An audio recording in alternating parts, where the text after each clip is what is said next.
We're here today with Mr. Agile, otherwise known as Mark Layton, founder of Platinum Edge and author of Agile Project Management for Dummies and Scrum for Dummies.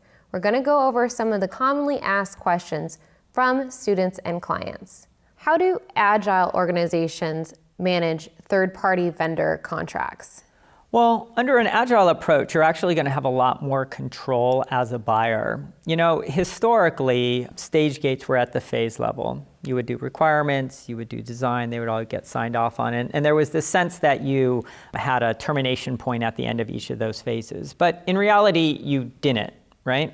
You would do requirements gathering, it's a paper document. You would do design, it's a paper document. You would then move into development. Many times what would happen is whoever your vendor was would get so much work in progress that the switching cost was too high to get rid of them, even if you found that you had the A team for business development, you actually have the C team for implementation itself. Where organizations often would find out that there's a disconnect isn't until the testing phase. You're 70% into it. And so you really think that you have the stage gates of control, but you don't. Under an Agile approach, we're going to move those from phase stage gates to sprint level stage gates. And so what we're going to say is, all right, here's an RFP. We'll RFP it. We'll take what we think is the most realistic solution, and we'll say, congratulations, you've won the project. It's a year-long project. It's $1 million. However, we retain the right at the end of every single sprint to either continue with this contract or not continue with this contract.